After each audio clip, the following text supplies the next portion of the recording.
Please listen carefully. Hello, universe. Welcome to the Optimist Daily Update. I'm Summers McKay. And I'm Kristy Jansen, and we are part of the team behind the Optimist Daily, making solutions the news. We bring you reader-funded solutions news every day in order to change the tenor of news media, social media, and the direction of your day to help us all get focused on solutions. 7 days a week, we publish positive news stories written by award-winning journalists and delivered online to your inbox and through our social channels. And also, we are sharing these solutions in a commute-worthy, walk-worthy, home office-worthy, TGIM-worthy podcast. Today is Monday, the 21st of March, 2022. Hey, Kristy, guess what today is? Monday? What is today? I don't know. Spring! Oh! It's actually spring! Well, we can come out of hibernation then. You Californians barely notice when it becomes spring, but for the rest of the world here, we are pretty excited. Well, I mean, but does spring really start on a date? Or is it when you start noticing the birds nesting and the trees starting to bud? Mm-hmm. And yes, and it's also the first day of spring. Don't take it away from me. This is the vernal equinox, right? Don't take away the celebration. You know me and holidays, right? I just got down all my St. Patrick's Day decorations. Okay, so how are you decorating for spring?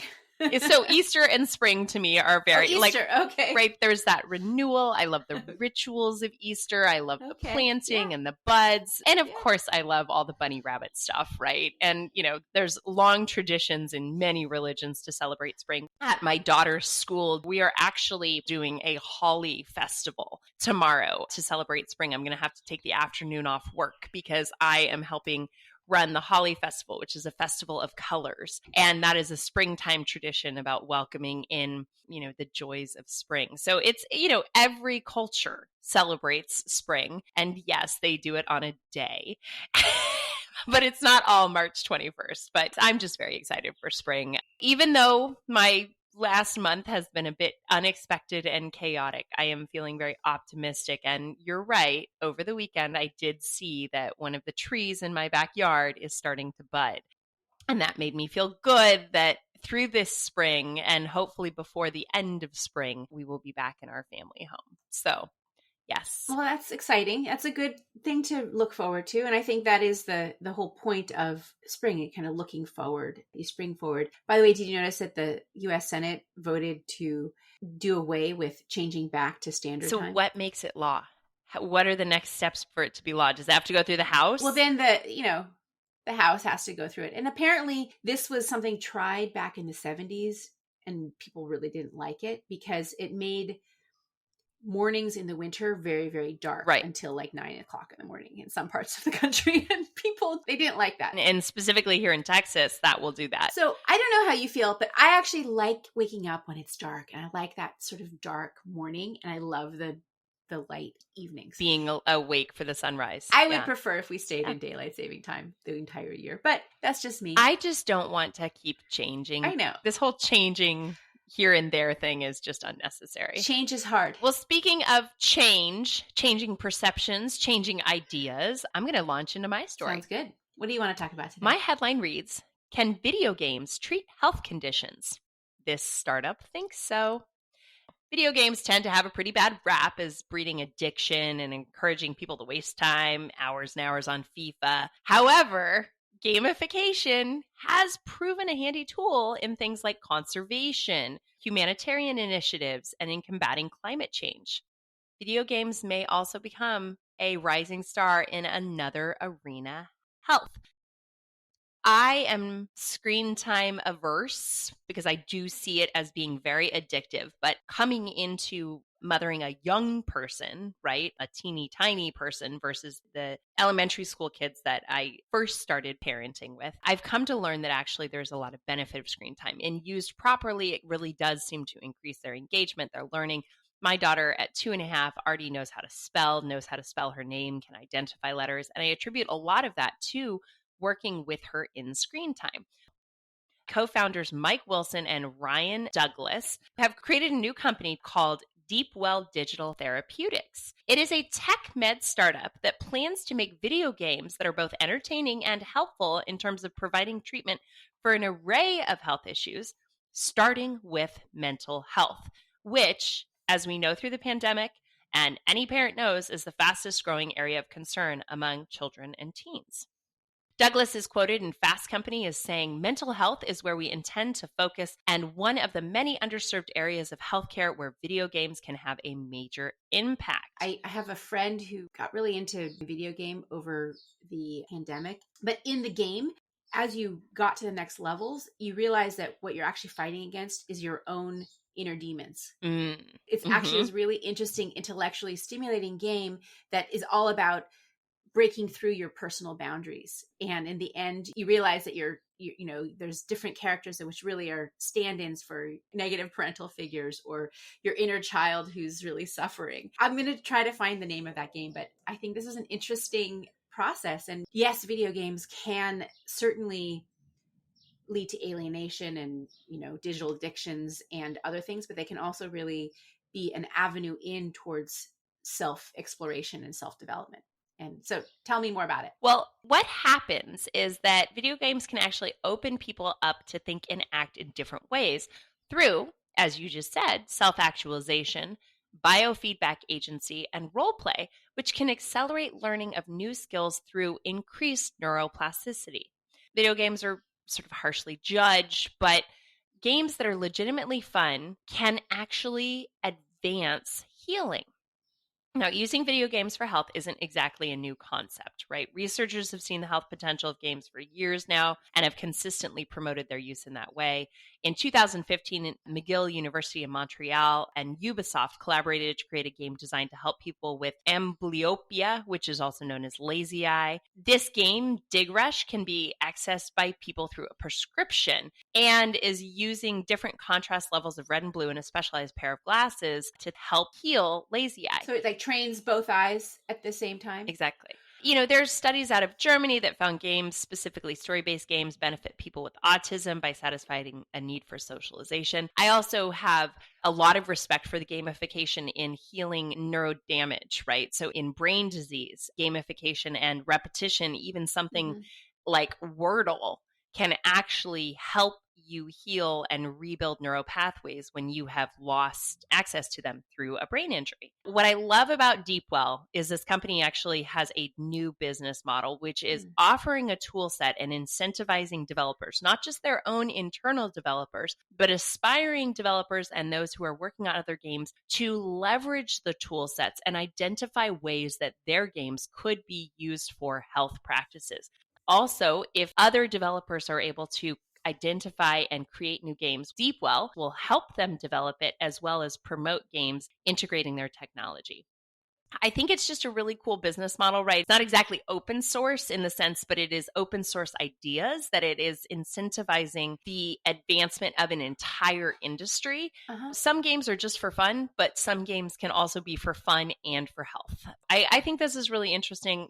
We love apps like the Calm app and Shift Network app and those kinds of things that increase mental well-being, but getting kids to sit down and meditate is not gonna happen or might not happen, but giving them a game tool that can help trigger those same limbic responses is really valuable. And it's not just kids, by the way, right? Because all of us who grew up in the 80s and 90s were playing games all the time, and actually a lot of adults are playing video games constantly. My husband is one of them. What game did you play when you were growing up? I was a reader. I lost myself in books, and I loved watching TV and movies. And then if I played, I grew up on a sailboat, so we didn't have video games, so I played card games, and then we played imaginary games where we were like spies and superheroes and stuff like that. Yeah.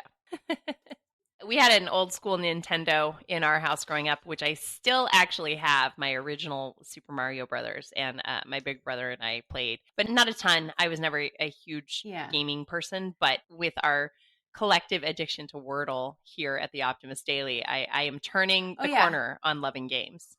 Speaking of turning the corner, let's get off the game subject and on to your story today. Kristy, what do you want to talk about? So my headline reads, "In a first, architecture's top award goes to Black candidate." This is actually an article or a story that I've been following separate from the writers who ended up picking up on this, which I love. But at the Optimist Daily, we're always interested in celebrating victories that recognize previously overlooked minority groups. We wrote about Maya Angelou becoming the first Black woman featured on a U.S. coin. We wrote about when St. Louis elected Tashara Jones as the first Black female mayor. But there's an interesting development in the world of architecture, which is the latest triumph for equality when a Burkina Faso-born Diébédo Francis Kéré won the most prestigious award in the field of architecture, which is the Pritzker Architecture Prize.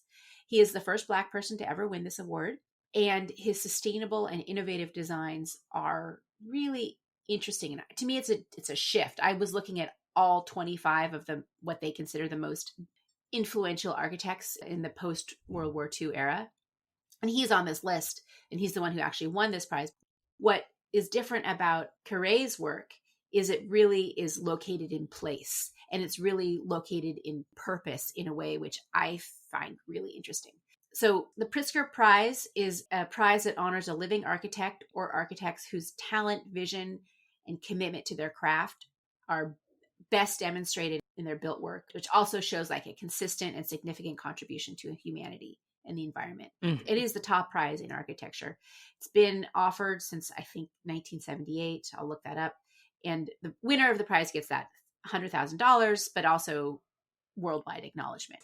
There's a quote from NPR, which is, I think, maybe the source for this article, where Kéré is saying, "Can you imagine? I was born in Burkina Faso in this little village where there was no school. And my father wanted me to learn how to read and write very simply because then I could read him his letters."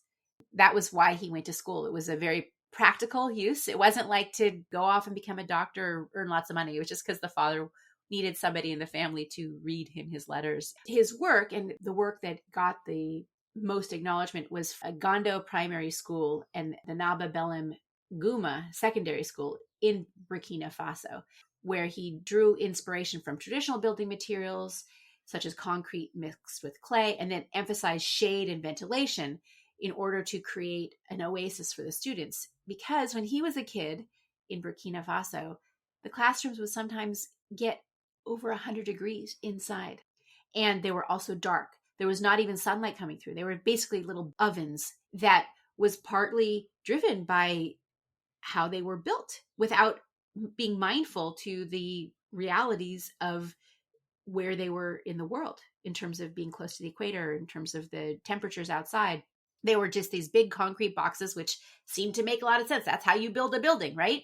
So his designs, they focus on using big canopies where you have shade, and also using traditional building materials, sort of that clay, which if you make that thick enough, it can actually help to lower temperatures inside. I just really like this story, and I'm very impressed with Kéré. And to me, it's also a symbol of moving towards creating sustainable designs that work with the local knowledge, with local materials, with what's happening in the local ecologies, and build for that, with also beauty and invention.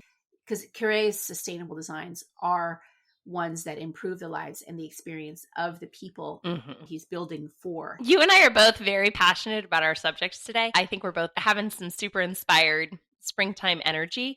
Like you said, what I love about this story, Kristy, is that it is that reiteration that regionally appropriate, culturally appropriate enhancements and integration with our natural world is how we are going to think ahead. It's how we are going to move to a more sustainable future. I love this story. I love a bunch of other stories on the Optimist Daily. We've gone on too long. Just a few that are here today. There's a Czech zoo that named an endangered newborn rhino, Kiev, in support of Ukraine.